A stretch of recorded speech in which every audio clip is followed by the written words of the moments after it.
سکون مل جانا کامیابی نہیں ہے، اسے سنبھالنا اصل امتحان ہے۔ وہ کینیڈا کی سٹریٹس میں سیاہ عبایا میں ملبوس بکلیٹس اور پمفلٹس اٹھائے وہاں آنے جانے والوں میں انہیں بانٹ رہی تھی۔ بینیش پیچھے مرسڈیز میں بیٹھی اس کا انتظار کر رہی تھی۔ فاطمہ نے بینیش کو اپنے ساتھ آنے سے منع کر دیا، وہ اکیلے یہ کام کرنا چاہتی تھی۔ Hello sister, there is a message for you. وہ مسکرا کر ہر گزرنے والے کو مارننگ گریٹنگز کے ساتھ وہ بکلیٹس دیتی۔ اس بکلیٹ کا فرنٹ پیج چمکتا ہوا گولڈن اور بلیک کلر کا تھا، جس پر گولڈن رنگ سے آیت کا ترجمہ انگلش میں لکھا ہوا تھا۔ We have certainly sent down to you a book in which is your mention. Then will you not reason? Al-Quran chapter number 21 verse number 10. اور تحقیق ہم نے تمہاری طرف ایک کتاب نازل کی ہے جس میں تمہارا ہی ذکر ہے، تو کیا تم عقل سے کام نہ لوگے؟ اس چھوٹے سے بکلٹ میں کچھ مخصوص آیات اور کچھ احادیث انگلش ترجمے کے ساتھ موجود تھیں جو ایک سلیم الفطرت انسان کو جھنجھوڑ کر اسے قرآن کو سمجھ کر پڑھنے پر مجبور کرنے کے لیے کافی تھیں۔ یہ فاطمہ کی اپنی سلیکشن تھی، اس نے اس بکلٹ کی ہر چیز خود سلیکٹ کر کے ڈیزائن کی تھی، اور بلا شبہ وہ ایک بہت خوبصورت اور پرکشش بکلٹ تھی۔ وہ ہر ایک کو مسکراتے ہوئے دے رہی تھی اور ساتھ میں کہہ رہی تھی کہ اس میں آپ کا ذکر ہے، اس میں خود کو تلاش کریں، اپنا آپ تلاش کریں، اپنی زندگی کا مقصد جانیے، اپنے محبوب کو پہچانیں، اپنے رب کو جانیں۔ مختلف لوگوں کا رویہ مختلف تھا، کوئی مسکرا کے لے جاتا، کوئی تعجب اور بیزاری سے اوپر سے نیچے تک اس کا حلیہ دیکھتا اور کندھے اچکا کر لیے بغیر چلے جاتا، مگر وہ لوگوں کے رویے کو دیکھے بنا اپنا کام بڑے مگن سے، بڑی دلچسپی سے کر رہی تھی۔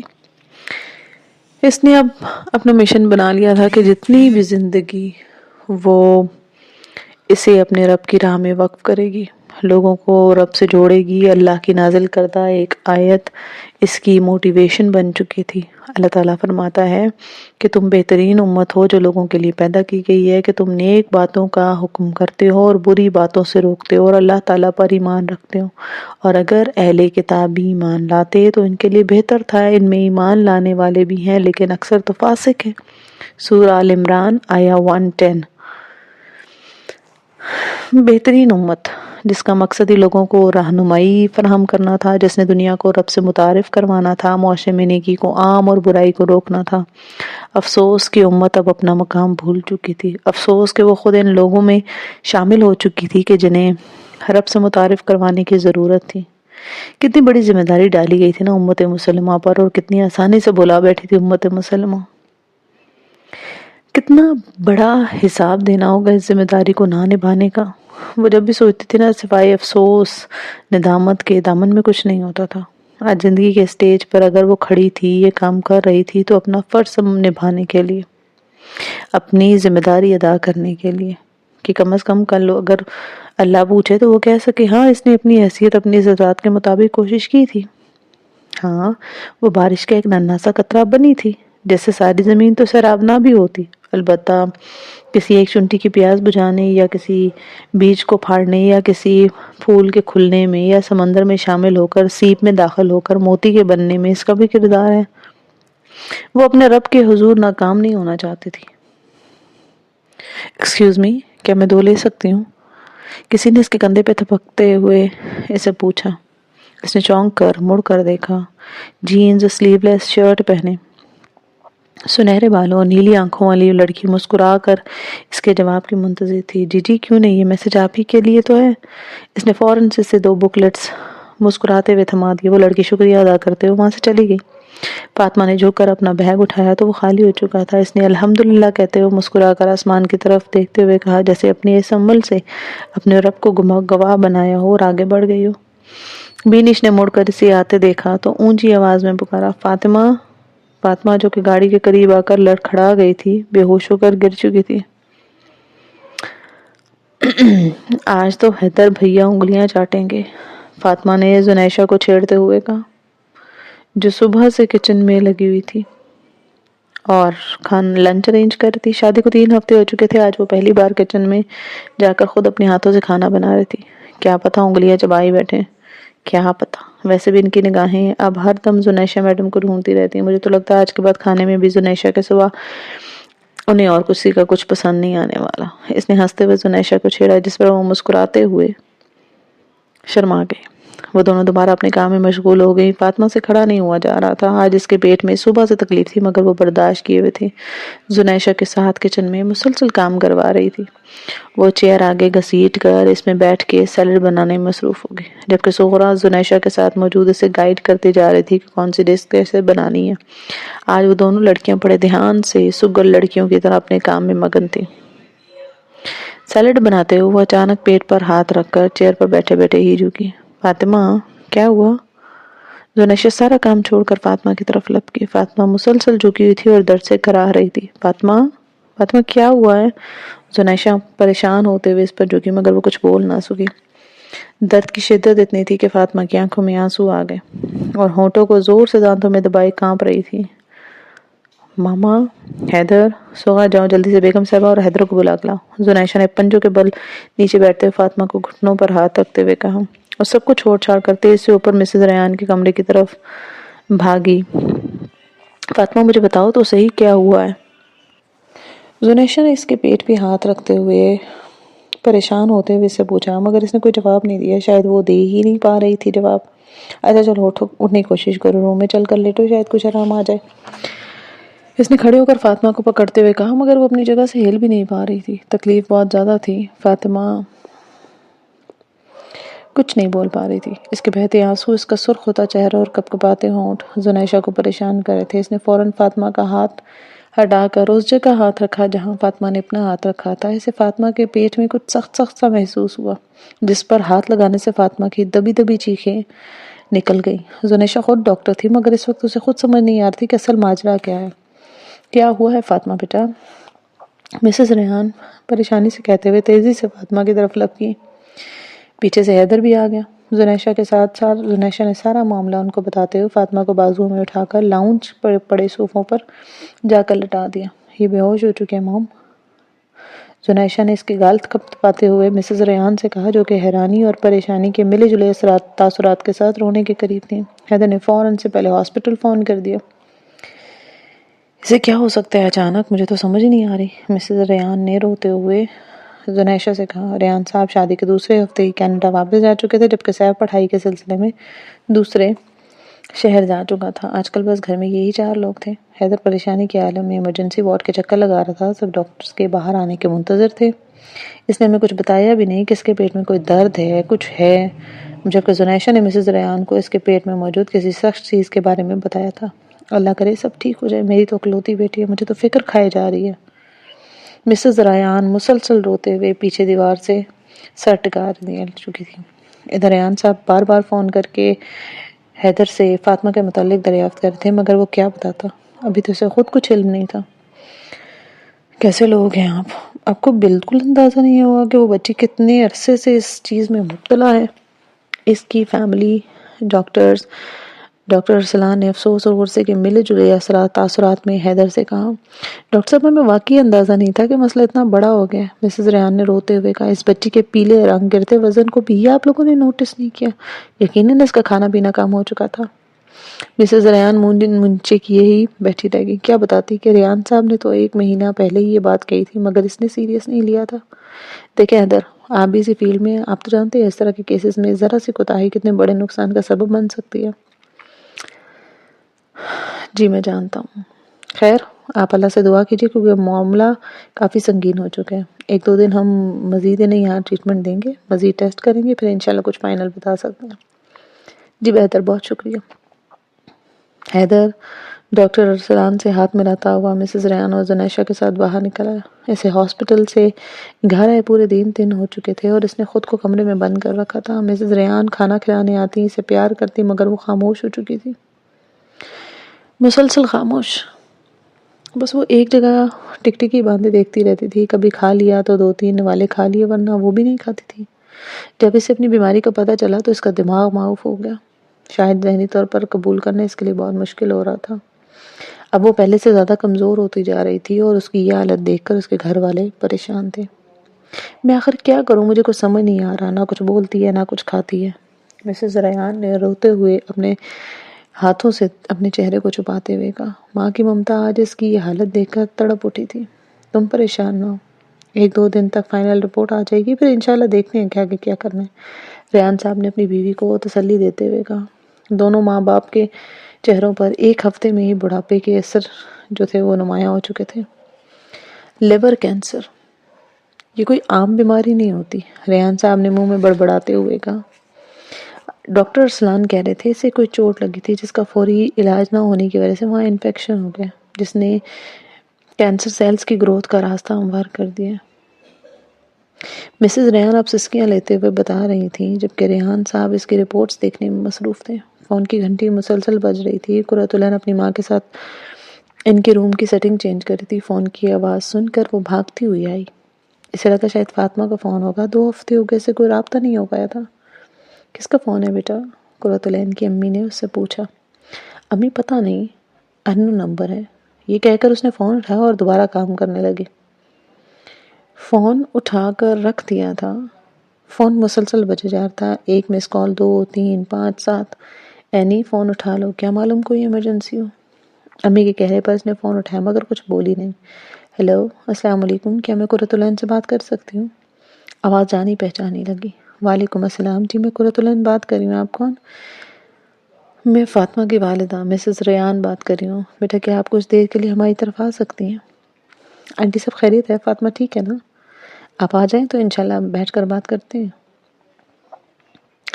مسز ریان نے بہت مضبوط لہجے میں کہا تھا، جیسے وہ خود بھی اپنی آواز کی کبھی کبھی محسوس نہیں کرنا چاہتی تھی۔ جی انشاءاللہ میں آتی ہوں آنٹی۔ فاطمہ ایسے مت کرو، دیکھو سب پریشان ہو رہی ہیں نا، دروازہ کھولو پلیز۔ قرۃ العین نے دروازہ کھٹکھٹاتے ہوئے اس کی منت کی۔ آج چوتھا دن نا۔ فاطمہ نے صبح سے کمرے کا دروازہ بند کر لیا تھا، وہ کسی کے کہنے پر بھی دروازہ نہیں کھول رہی تھی۔ مسز ریان کو ڈر ہوا کہ کہیں وہ خود کو کچھ نہ کر لے، اور انہوں نے پریشان ہو کر قرۃ العین کو بلوا لیا کہ شاید وہ اس کے کہنے پہ دروازہ کھول دے۔ قرۃ العین کے آتے ہی مسز ریان نے اسے سب کچھ بتا دیا۔ لیور کینسر کا سن کر تو قرۃ العین بھی پریشان ہو گئی تھی۔ اس کو بھی حیرت کا جھٹکا لگا تھا، اسے یقین ہی نہیں آ رہا تھا۔ آنٹی کیسے ہو سکتا ہے؟ ابھی کچھ عرصے پہلے تو وہ حیدر بھائی کی مٹھائی کھلانے میرے گھر آئی تھی، وہ تو ہنستی کھیلتی تھی۔ اس دن کا منظر یاد کرتے ہوئے قرۃ العین کی آنکھوں میں آنسو آ کے، بس بیٹا ہم تو خود حیران رہ گئے ہیں، 1-2 دن تک فائنل رپورٹس آ جائیں گی تو کچھ پتہ چلے گا۔ اللہ تعالیٰ انشاءاللہ سب بہتر کرے گا، آپ پریشان نہ ہو، اگر آپ نے ہمت ہار دی تو فاطمہ کو کون ہمت دلائے گا؟ قرۃ العین نے اپنے آنسو چھپا کر مسز ریان کے ہاتھ پکڑتے ہوئے انہیں تسلی دی۔ وہ مسلسل فاطمہ کو بلاتے ہوئے اس کے روم کا دروازہ کھٹکھٹا رہی تھی۔ فاطمہ، کیا لوگوں نے یہ سمجھ لیا ہے کہ انہیں اتنا کہنے پر چھوڑ دیا جائے گا کہ ہم ایمان لائیں اور انہیں آزمایا نہ جائے گا؟ سورہ العنکبوت آیہ نمبر 2۔ یہ تمہاری آزمائش ہے فاطمہ، کیا تم فیل ہو جاؤ گی؟ اس نے آخری کوشش کرتے ہوئے روتے ہوئے آیت پڑھ کر اسے سنائی۔ دروازہ اب بھی نہیں کھلا تھا۔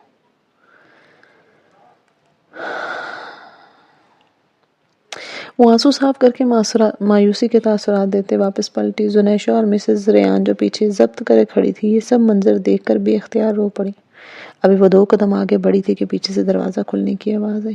وہ تیزی سے پیچھے لپکی۔ فاطمہ کے بال بکھرے ہوئے تھے، دوپٹہ غائب تھا، آنکھوں کے گرد گہرے حلقے بن چکے تھے، رنگ پیلا پڑ چکا تھا اور ویران آنکھوں سے قرۃ العین کو تک رہی تھی۔ اس کی حالت دیکھ کر قرۃ العین سے رہا نہ گیا۔ وہ فوراً سے بھاگ کر اس کے گلے لگ گئی، سسکیاں لے لے کر رونے لگی۔ جو کچھ عرصہ پہلے نکھری نکھری سی گلابی گڑیا لگتی تھی، جس کی نزاکت دیکھ کر وہ اسے پیار سے دیکھا کرتی تھی، اسے پیار کیا کرتی تھی، آج اس کی ایسی نادار حالت دیکھ کر قرۃ العین ہمت ہار بیٹھی تھی۔ وہ جو خود کو مضبوط کر کے دوسروں کو ہمت دینے آئی تھی، اب خود بچوں کی طرح اسے لپٹ کر رو رہی تھی، جبکہ فاطمہ بغیر کسی تاثر کے، بغیر ہلے، بغیر بولے اس کے ساتھ لگے ایسی کھڑی تھی۔ تو کیا یہ بھی میرے ایمان کی آزمائش ہے؟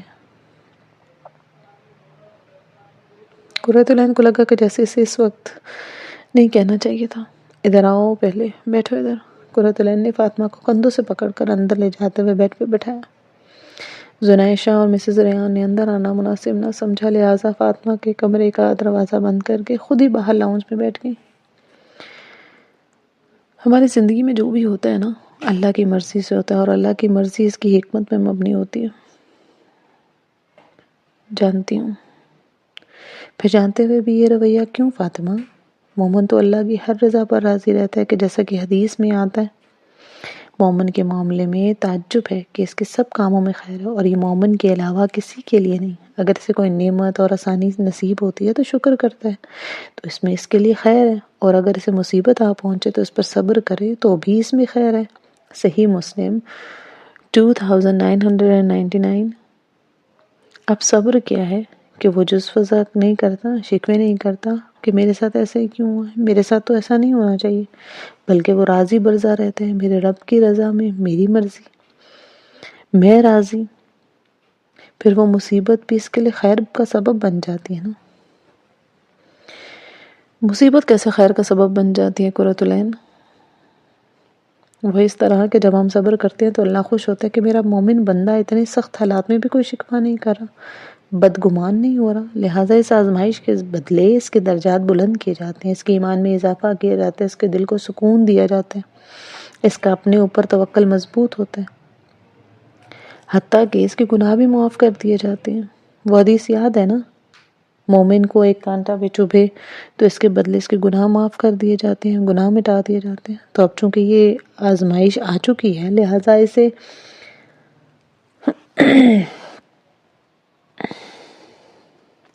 اچھے سے سامنا کریں گے انشاءاللہ۔ قرۃ العین نے مسکراتے ہوئے اس کے چہرے پر بکھری لٹوں کو پیچھے کیا۔ جواباً فاطمہ نے بس اس بات میں سر ہلایا جیسے وہ کچھ بولنا نہیں چاہتی۔ کبھی کبھی انسان واقعی نا اپنے دل کی حالت نہیں جانتا، اس کے لبوں پر خاموشی کے ڈیرے ڈال دیتا ہے، ذہن الجھ جاتا ہے۔ اس وقت وہ بس سب کچھ بھولنا چاہتی تھی، سب سے کٹ کر دور بھاگ جانا چاہتی تھی، اپنی ذات سے بھی دور، مگر دنیا میں ایسا ممکن کہاں ہے؟ کچھ کہو گی نہیں فاطمہ؟ اس کی ایسی خاموشی دیکھ کر قرۃ العین کا دل کٹ رہا تھا۔ فاطمہ نے اس کی طرف سوالیہ نظروں سے دیکھا۔ کچھ تو کہو۔ قرۃ، کیا میں اتنی جلدی مر جاؤں گی؟ اللہ تمہیں شفا دیں گے انشاءاللہ۔ میں اللہ سے دعا کروں گی اپنی ایمان کے ساتھی کے لیے۔ جبکہ فاطمہ کی آنکھیں نہ بہنے لگی تھیں۔ میں نے تو ابھی اللہ سے ملاقات کے لیے، اپنی آخرت کے لیے کوئی تیاری بھی نہیں کی تھی قرۃ۔ کیا اللہ تعالیٰ مجھے اتنی جلدی اپنے پاس بلا لیں گے؟ پلیز فاطمہ، ایسے مت کہو پلیز، اس نے فوراً فاطمہ کو گلے لگاتے ہوئے کہا۔ آنسو اس کی آنکھوں سے نکل کر فاطمہ کی قمیض میں جذب ہو رہے تھے، جس کی نمی اس نے اپنے کندھوں پر محسوس کی تھی۔ قرۃ العین کے آنسو اس کے گلے میں پھندا بن کر پھنسے ہوئے تھے، جیسے وہ فاطمہ کے سامنے نہیں بہانا چاہتی تھی۔ مجھے پتا ہے قرۃ، یہ بیماری جس سٹیج پہ پہنچ چکی ہے، وقت بہت کم ہے میرے پاس۔ اس نے روتے ہوئے خود کو قرۃ سے جدا کیا۔ تم تو میری دوست ہو قرۃ، تم تو آخرت پر ایمان رکھنے والی ہو نا، دوسروں کی طرح تم مجھے حقیقت سے منہ پھیرنے کو تو مت کہو۔ تم تو مجھے اس دنیا کی حقیقت دکھاؤ۔ مجھے کہو کہ فاطمہ تم اپنی قبر کے لیے تیاری کرو، مجھے کہو کہ تم اپنے قبر کے اندھیرے اور اس کی تنہائی کو دور کرنے کے لیے نیک اعمال میں جلدی کرو۔ تم مجھے قبر کے سوال جواب یاد دلاؤ۔ تم مجھے بتاؤ کہ میں جلد اللہ سے ملنے والی ہوں، اس کے سامنے جانے والی ہوں۔ پتہ نہیں وہ راضی بھی ہوں گے کہ نہیں۔ وہ ہچکیاں لے کر رو رہی تھی۔ قرۃ، مجھے تو ابھی قبر کے مراحل تک کا علم نہیں ہے، میرا تو قرآن کا کورس بھی مکمل نہیں ہوا، میں کیسے اس اندھیرے گھڑے میں بغیر علم کے چلی جاؤں؟ قرۃ مجھے بتاؤ نا، مجھے یقین نہیں آ رہا، کیا زندگی اتنی بے ثبات ہے؟ اب کہ قرۃ کے پاس کوئی جواب نہ تھا، صرف آنسو بہہ رہے تھے۔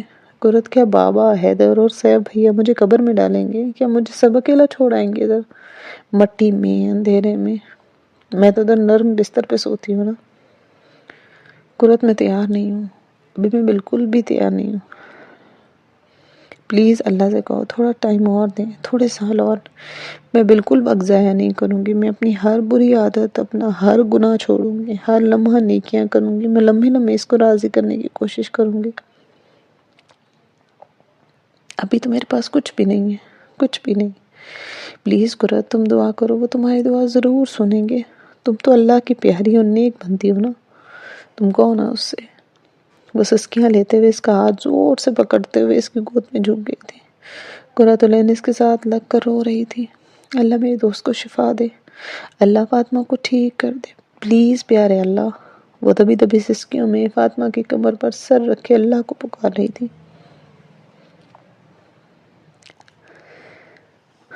ماما ہمت کریں، اگر آپ ایسے ہمت ہاریں گی نا تو فاطمہ کو کون سنبھالے گا؟ حیرت نے مضبوط لہجے میں مسز ریان کے کندھوں پہ تھپتھپاتے ہوئے کہا، جو سسکیاں لے کر رو رہی تھی۔ زنیشہ اور ریان صاحب سامنے صوفے پر موجود خاموش تھے۔ اداسی اور بے بسی کے واضح آثار ان کے چہرے سے یہ تھے۔ کمرے میں ایک عجیب سا سناٹا، ایک عجیب سی ویرانی تھی۔ ہر چمکتی چیز نے اپنی چمک کھو دی تھی۔ ہم ایک اور ٹرائی کر لیتے ہیں، انشاءاللہ اللہ شفا دینے پر قادر ہے، ریان صاحب نے سامنے ٹیبل پر پڑی رپورٹس پہ نظر جماتے ہوئے کہا۔ ہم اسے کینیڈا لے جاتے ہیں۔ سب نے سوالیہ نظروں سے ریان صاحب کو دیکھا۔ ہاں، ہم اپنی طرف سے کوشش کر سکتے ہیں۔ ڈاکٹر اسلان نے کہا ہے کہ آپ اگر اسے کسی بڑے کینسر ہاسپٹل میں لے جائیں اور ٹرانسپلانٹیشن کروائیں۔ انہوں نے اس کا بھی کوئی اطمینان نہیں دلایا کیونکہ کینسر تیزی سے مسلسل پھیلتا جا رہا ہے، مگر ہم کوشش کریں گے۔ جی ڈائر، آپ ٹھیک کہہ رہے ہیں، ہم جلد از جلد یہ ٹریٹمنٹ کروا لینا چاہتے ہیں۔ حیدر نے بھی حامی بھری۔ ریان صاحب نے دوبارہ رپورٹس کو اٹھایا اور دیکھنا شروع کیا۔ ڈاکٹرز نے مایوس کن لہجے میں کہا تھا کہ زیادہ امید نہیں ہے کیونکہ دیر بہت ہو چکی ہے، اور بلڈ وامٹنگ کا آنا یہ بہت خطرے کی بات ہے جسے اس وقت سیریس نہیں لیا گیا۔ البتہ انہوں نے علاج کرتے رہنے کا کہا ہے کہ شاید اللہ کوئی سبب بنا دے اس لیے ٹرانسپلانٹیشن سے پہلے سرجری کرنے کی تاریخ دے دی گئی تھی۔ زنیشہ، میری زندگی کا سورج اب ڈوب رہا ہے۔ آنکھوں میں نمی لیے اس نے سورج کی طرف دیکھتے ہوئے کہا جو ڈوبنے کی تیاری کر رہا تھا۔ آج وہ دونوں ٹیرس پر بیٹھی ہوئی تھیں۔ زنیشہ میں غیر محسوس طریقے سے تبدیلی آنے لگی تھی۔ وہ فاطمہ کو دیکھ کر ہمیشہ حیرت میں ڈوب جاتی تھی۔ اس کا صبر، اس کی باتیں، اس کا عمل اسے بہت متاثر کرتا تھا اور وہ اس کے بہت قریب رہنے لگی تھی۔ اللہ والوں کی قربت ایسے ہی متاثر کیا کرتی ہے۔ مگر میں چاہتی ہوں نا، مرنے سے پہلے میرا رب مجھے اپنے چنے ہوئے بندوں میں شامل کر لے۔ چنے ہوئے؟ ہاں، میں چاہتی ہوں کہ میں چن لی جاؤں، the chosen one۔ تمہیں پتہ ہے یہ جو چناؤ ہوتا ہے نا، یہ بڑا خاص ہوتا ہے۔ دیکھو دنیا میں جب کسی بادشاہ کے دربار میں کسی کو خاص مقام ملتا ہے، یا کسی پارلیمنٹ میں کسی کو بڑا عہدہ ملتا ہے، یا پھر کسی کمپنی میں ایک عام امپلائی کو پروموشن کس کی وجہ سے کسی خاص مقام پر ہوتی ہے، یا استاد ایک عام سے اسٹوڈنٹ کو کلاس کا مانیٹر بنا دیتا ہے، یا سسرال میں بڑی بہو ہونے والے سے رسپیکٹ ملتی ہے، تو کیا احساس ہوتا ہے، کیا جذبات ہوتے ہیں۔ لوگ دنیا میں ہونے والے ان چناؤں پر خوش ہوتے ہیں، مگر میں چاہتی ہوں کہ میرا چناؤ رب کے یہاں ہو، وہاں بھی میں ایک عام مسلمان سے خاص مومنین کی صف میں چنی جاؤں، پھر وہاں سے محبین میں، وہاں سے محسنین کے گریڈز حاصل کروں جس سے میرا رب محبت کرتا ہے، جن کے ساتھ وہ ہوتا ہے۔ میں چاہتی ہوں کہ میں ہدایت کا چراغ بنوں، دنیا میں کوئی جانے یا نہ جانے، مگر وہاں اوپر نا آسمانوں میں فرشتے مجھے جانتے ہوں، مجھ سے محبت کرتے ہوں، میرے لیے اللہ سے دعا کرتے ہوں۔ اور پتہ ہے میں کیا چاہتی ہوں؟ کہ وہ مجھے کس نسبت سے جانے۔ زنیشہ نے اسے سوالیہ نظروں سے دیکھا جو اب ڈوبتے سورج کو بڑی حسرت بھری نگاہوں سے دیکھتے ہوئے بول رہی تھی۔ اس نے جواب کا انتظار کیے بغیر اپنی بات جاری رکھی۔ صرف اس نسبت سے کہ فاطمہ اللہ سے محبت کرنے والی لڑکی ہے۔ فاطمہ رب کی خاطر ہر قربانی دینے پر تیار رہنے والی لڑکی ہے۔ اس کی ترجیح اول اس کا رب ہے، اس کی خواہش اس کے رب کی رضا ہے، اس کی تڑپ اس کے رب کا دیدار ہے، اس کا دین اس کا فخر ہے، اس کی زندگی اور موت اس رب کی امانت ہے جسے وہ ضائع نہیں کر رہی۔ ہاں، مجھے یہاں گمنام رہ کر وہاں مشہور ہونا ہے۔ آنسو ٹپ ٹپ گر کر اس کے سفید دوپٹے کو بھگو رہے تھے۔ اس کا رنگ زرد پڑ چکا تھا، مگر پھر بھی ایک نورانی چمک اس کے چہرے کا ہالہ بنائے ہوئے تھی۔ اس کی نظریں مسلسل کہیں دور آسمان پہ جمی ہوئی تھیں۔